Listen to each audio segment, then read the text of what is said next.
Not like Mountain first thing in the morning, huh? Yeah, get you fired up. Get you fired up. It is 6:44. Welcome to Great Day. Another guy gets us fired up. Ron, the car guy. He is here. He's primed. He's ready. And we're raring to go, aren't we? We are. We're ready to take the world by the tail today. By storm. By storm. There we go. Ooh. All right, so today we are talking about something that we've touched on. Are we talking about geostorms? No, not geostorm. Remember the geostorm? I remember that. Yeah. We raced those at the Grand Prix. That's right. Remember that? Is that that's the one I think we end up lucking into winning that race in geostorm. Yeah. But anyway, we're talking about other vehicles. I don't know either, ladies, what they're talking about. It's a car. Okay. Okay. Geo was the brand of a car, and storms. Geostorm, I missed that one. We raced geostorms in the streets of Des Moines when the Grand Prix was in Des Moines, the Rouen Greater Des Moines Grand Prix. Okay. You might have missed that too. Not to be confused with the Geoprism. She was having tea parties with her dolls. I probably would. Anyway, we're here to talk about something that is getting a lot of buzz lately, and I just saw a commercial last night for diesel cars and how much gas mileage diesel cars get. So all of a sudden, now diesel cars are getting to be all the rage. They are. They are. And you know, we work on a lot of diesel vehicles, and we're seeing more and more of the diesel cars. Right now, Volkswagen's probably got one of the hottest tickets as far as a diesel-operated vehicle, and they've been around for. They had those, haven't they? They have. They've got the TDI, the turbo diesel engine, and it's a little four-cylinder engine, and they've been out. They're out more than you realize. You know, you look at the insignia on the back of the trunk, and it'll say TDI on it, and you get up next to it, and it's so quiet.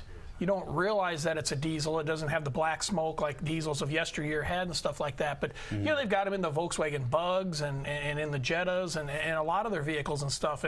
And it's actually a popular engine. Audi has one that they put in a lot of their vehicles. It's a cousin of the Volkswagen diesel. But there's more diesel engines out there in both cars and trucks than you actually realize. Yeah, the commercial I saw was for a diesel Cruise last night, bragging about 46 miles to the gallon. Exactly. The Chevrolet Cruise, BMW has them. Of course, Mercedes has had them for years. So now the cost of diesel is higher, but you get better gas mileage. Does it still work out in your favor with the diesel engine? Or? Oh, absolutely. Yeah. Absolutely. Yeah. Now, what about the smell?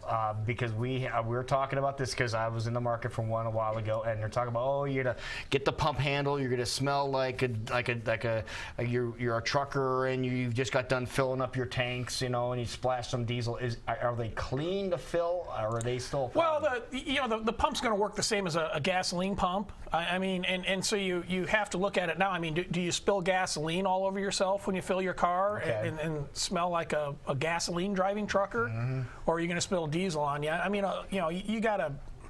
I don't think that's as big of an issue. As big of an issue. No, okay, no. Somebody just addressed that last week.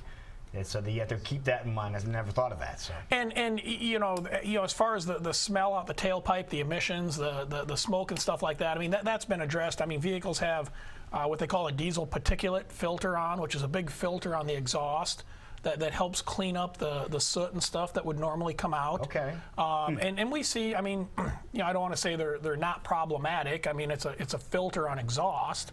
But they got a regeneration mode that it goes into to help clean that up. But you have to service them once in a while.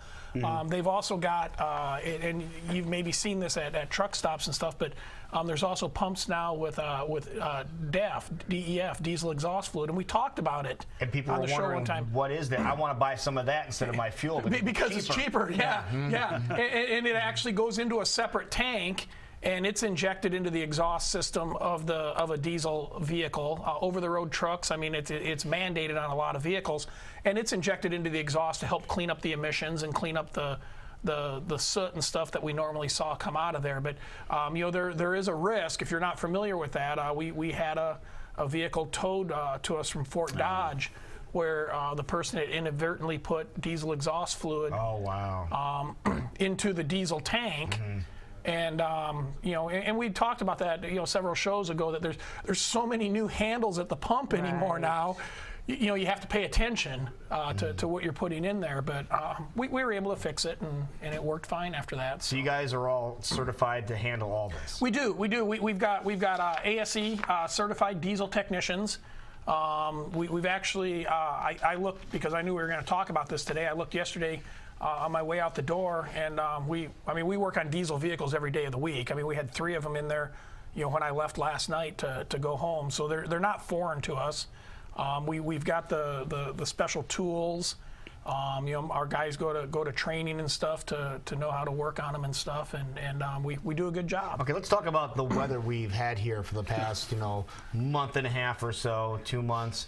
We're talking about temperatures this morning below zero in a lot of areas. And Correct. Diesel fuel doesn't cooperate in real cold We weather. had stories in the news about some school buses that had trouble starting the gelling. Now, tell everybody and all what that. happens when it gets this cold with diesel fuel. Well, there's a winter blend and there's a summer blend of diesel fuel. There actually is on gasoline too, but it's for other reasons.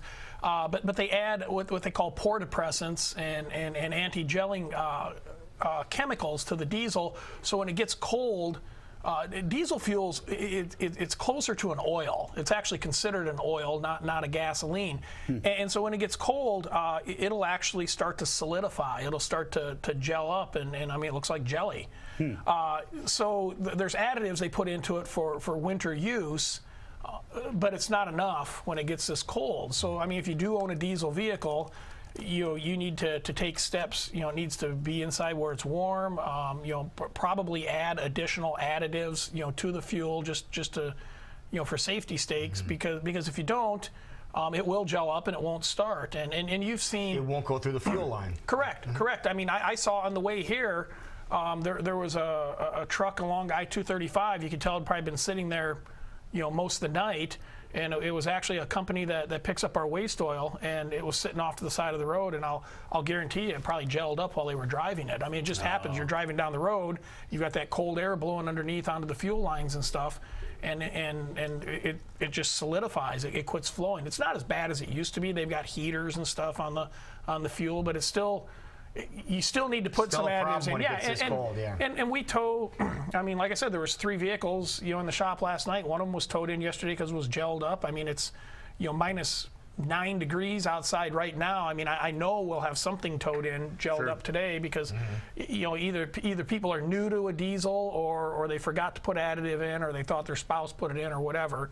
But then you have to change the filters and put more additives in there and let it warm up to get it to work. Now, something else that people may not realize if they do have a diesel vehicle, in case something like this does happen and maybe it does warm up a little bit, you have fuel flowing again, and you might have tried to start it over and over again, and you wore your battery down. To jump these things is not as simple as you might think. Well, you open the hood of most diesels, and of course we're talking like in pickups and SUVs and stuff. In a 4-cylinder car like a Volkswagen, they have 1 battery, but most of the bigger diesel, the V8 diesel engines and stuff, they'll have 2 batteries in there. Well, the reason they have 2 batteries is it takes the power. 2 batteries. Exactly. You're talking about a vehicle that's got very, very high compression. I mean, it's got a starter this big. And so it takes more electricity to crank that over. And so the batteries do wear down quickly, or in our battery service, we'll go out to a diesel vehicle and there's a battery that's failed. And the important thing to remember on that when you're testing the batteries, the odds of both batteries failing at the same time are slim to none. It's not going to happen. So you'll have one battery that has failed and won't pass the test, and the other one that could be recharged. They still need to be replaced in pairs because they're hooked together. So if you've got that boost of 2 batteries. Exactly, and if you've got a brand new battery in there and you got a battery that maybe is 75% good, it'll pull that new battery down to 75% as well, and then you start having problems in cold weather. So they always recommend, it's like wiper blades. You just replace them in pairs. Right. You don't just replace the drivers? Well, Okay. Well, see, we learned 2 things not new with the today. KCWI special anyway. Yeah, that's right. All right, so excellent information. A lot of things that people, I'm sure, didn't realize. Yeah. And I mean, diesels they affect probably a small part of the viewership that we have here, but it's still important to talk And about. a growing number. Oh, exactly. I think we're going to see that segment, that market, explode. Especially Chevrolets, gone to it Well, I was now. going to say with diesels Lou's now gonna get one. in cars and stuff, it's probably going to be a more common thing out there on the roadways that you need to be aware of. Absolutely. It's popular in Europe, just because of the fuel mileage you squeeze out of it. We're looking for a lot of, different alternative fuels. sources, Exactly, yeah. exactly. Diesel's going to be one of them. The hybrids are out there in full force right now. The compressed natural gas is I mean, it's here. It's on its way. So yeah, we're going to just see a lot of neat stuff, I think, in the industry over the next few years. All right, so if you have a diesel, if you have any problems with it, you're the place to make a stop at. Call Ron the car guy. We can help you with that. Tell everybody where you guys are. We're located in Clive. We're off Swanson Boulevard. You can just go to our website, westsideautopros.com, click on Find Us. It'll help you get to our place. Great job as always. Thank you. Diesel guy.